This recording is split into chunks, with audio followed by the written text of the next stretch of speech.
হয়, আজি কিছুদিন পূৰ্বৰ পৰাই তেওঁ য'তে ত'তে সভাই সমিতিয়ে বেদখলকাৰী উচ্ছেদৰ সম্পৰ্কত প্ৰতিবাদ জনাইছে। তেওঁ য'তে ত'তে অসমৰ ইমূৰৰ পৰা সিমূৰলৈকে চিন্তামণিগড়ত ঐতিহাসিক চিন্তামণিগড়ত বাংলাদেশী আছে বুলি খিলঞ্জীয়া মুছলমানৰ ওপৰত এটা বদনাম আনি তেওঁ এইটো এটা মহাপাপ কৰিছে বুলি কৈছোঁ মই। তেওঁ যদি সঁচাকৈ যদি এইটো বীৰ লাচিত সেনা শৃংখল চলিহাই তেওঁ সঁচাকৈ যদি শিৱসাগৰৰ সন্তান হয়, আমাৰ চিন্তামণিগড় বেছি দূৰ নহয়, তেওঁ অকলে গৈ চৰজমিন তদন্ত কৰক, ৰাইজৰ লগত বয়সস্থসকলৰ লগত আলোচনা কৰক, যদি আছে ইয়াত বাংলাদেশী উলিয়াই দিয়ক। আৰু তেওঁ যিটো কৈছে যে মিচিং ভাইসকলৰ মাটি বেদখল কৰিছে, আহোম সম্প্ৰদায়ৰ মানুহৰ মাটি বেদখল কৰিছে, এইটো সম্পূৰ্ণ ভুল তথ্য। মিচিংসকল আমাৰ পৰা বহুত দূৰত আছে, তেখেতলোকৰ আমাৰ কাষত কোনো মাটি নাই। এইটো হয়, আমাৰ থলুৱা মুছলমানে 2-4 ঘৰে আমাৰ মিটং ভদিয়া ঘাটৰ সিটো পাৰত খেতি খোলাৰ মানে তাৰণাত পৰি গৰু গাই পুহিছে, তাত তেওঁলোকে বসতিও কৰিছে। কিন্তু তাত তেওঁলোকক যদি চৰকাৰ প্ৰয়োজন হয়, বেদখল উচ্ছেদ কৰক।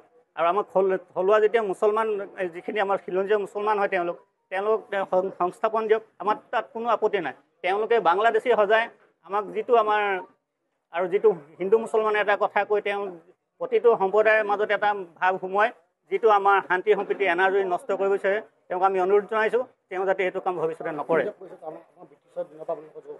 হয়, আমাৰ যেতিয়া স্বাধীনতা সংগ্ৰামত আমাৰ অগ্ৰগণী নেতা মুক্তিযুঁজাৰ স্বৰ্গীয় মোহন হাজৰিকা, ৰসৰাম গায়ন, চাদিৰাম গগৈ, গোলাপ গগৈ তেখেতসকলৰ লগত সহযোগিতা আগবঢ়োৱা আমাৰ একে গাঁৱৰে স্বৰ্গীয় উমেদ আলী, আয়ুব আলী, জমছেদ আলী, হবিব আলী তেখেতলোকৰ আমাৰ মুক্তিযুঁজাৰসকলৰ লগত এই স্বাধীনতা সংগ্ৰামত অগ্ৰগণী আগবঢ়াইছিলে।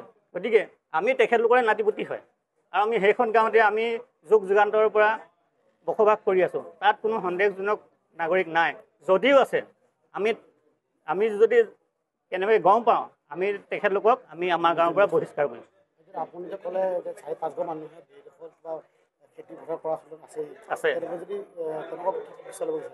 চৰকাৰে যদি থাকে চৰকাৰে উচ্ছেদৰ বিচাৰে নে নিবিচাৰে? আমি বিচাৰোঁ, মই কৈ গৈছোঁ এই কথাটো যে তেখেতলোকক উচ্ছেদ কৰক, আমাৰ তাত কোনো বাধা নাই। কাৰণ তেওঁলোক আমাৰ স্থানীয় বাসিন্দা হয়, তেওঁলোকৰ পটাপূৰ্ণ মাটি আছে, তেওঁলোকে তাতে উঠাই দিলে তেওঁলোকে নিজৰ মাটিত বহিব।